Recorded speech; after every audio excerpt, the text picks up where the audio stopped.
നമസ്കാരം. Raf talks ഫുട്ബോളിലേക്ക് ഏവർക്കും സ്വാഗതം. റയൽ മാഡ്രിഡിൻ്റെ സ്പാനിഷ് സൂപ്പർ താരമായിരുന്ന സെർജിയോ റാമോസ് നിലവിൽ ഫ്രീ ഏജൻ്റാണ്. കഴിഞ്ഞ സീസണിൽ അദ്ദേഹം മറ്റൊരു സ്പാനിഷ് ക്ലബ്ബായ സെവിയ്യക്ക് വേണ്ടിയായിരുന്നു കളിച്ചിരുന്നത്. എന്നാൽ അദ്ദേഹത്തിൻ്റെ കോൺട്രാക്റ്റ് പുതുക്കേണ്ടതില്ല എന്ന് പിന്നീട് സെവിയ്യ തീരുമാനിക്കുകയായിരുന്നു. പുതിയ ഒരു ക്ലബിനെ കണ്ടെത്താനുള്ള ശ്രമങ്ങളിൽ തന്നെയാണ് ഇപ്പോഴും സെർജിയോ റാമോസ് ഉള്ളത്. താരവുമായി ബന്ധപ്പെട്ടുകൊണ്ട് ഒരുപാട് റൂമറുകൾ പുറത്തേക്ക് വരുന്നുണ്ട്. സൗദി അറേബ്യൻ ക്ലബ്ബായ അൽ നസർ, അതുപോലെ തന്നെ അൽ ഉറൂബ എന്നിവർക്കൊക്കെ ഈ ഒരു താരത്തിൽ താല്പര്യമുണ്ടായിരുന്നു. പക്ഷേ അക്കാര്യത്തിൽ വലിയ പുരോഗതിയൊന്നും പിന്നീട് സംഭവിച്ചില്ല. പിന്നീട് റാമോസിന് വേണ്ടി രംഗത്ത് വന്നിരുന്നത് ബ്രസീലിയൻ ക്ലബ്ബുകളായിരുന്നു. ബ്രസീലിയൻ വമ്പന്മാരായ ഫ്ലമംഗോ, കൊറിന്ത്യൻസ്, വാസ്കോഡഗാമ, ബൊട്ടഫോഗോ എന്നിവരൊക്കെ താരത്തിന് വേണ്ടി ശ്രമിച്ചിരുന്നു.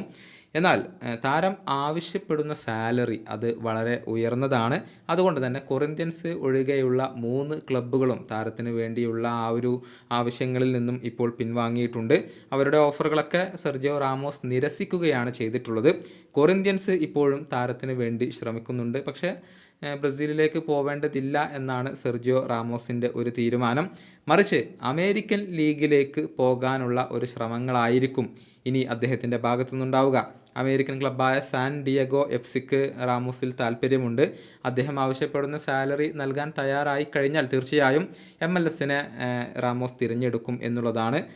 താരത്തിൻ്റെ സഹതാരമായിരുന്ന ലയണൽ മെസ്സി ഇപ്പോൾ ഇതേ ലീഗിലാണ് കളിച്ചുകൊണ്ടിരിക്കുന്നത്. ഫ്രീ ഏജൻ്റ് ആയതുകൊണ്ട് തന്നെ ഇഷ്ടമുള്ള ക്ലബ്ബിലേക്ക് ചേക്കേറാൻ അദ്ദേഹത്തിന് സാധിക്കും. തുർക്കിഷ് ക്ലബ്ബായ ഗലാറ്റസരക്കും സെർജിയോ റാമോസിൽ വലിയ താല്പര്യമുണ്ടായിരുന്നു. പക്ഷേ പിന്നീട് അതിലും ഒരു പ്രോഗ്രസ് ഇല്ലാതിരിക്കുകയായിരുന്നു. ഏതായാലും പുതിയ ഒരു ക്ലബിനെ കണ്ടെത്താനുള്ള റാമോസിൻ്റെ ശ്രമങ്ങൾ ഇപ്പോഴും തുടരുകയാണ്. കരിയറിൽ നിരവധി നേട്ടങ്ങളും റെക്കോർഡുകളും ഒക്കെ സ്വന്തമാക്കിയിട്ടുള്ള ഒരു സൂപ്പർ താരം കൂടിയാണ് സെർജിയോ റാമോസ്. ഈ വീഡിയോയുടെ അവസാനിപ്പിക്കുന്നു. ഫുട്ബോൾ ലോകത്തെ കൂടുതൽ വിശേഷങ്ങളുമായി റാഫ് ടോക്സ് കൊണ്ടുമെത്താം.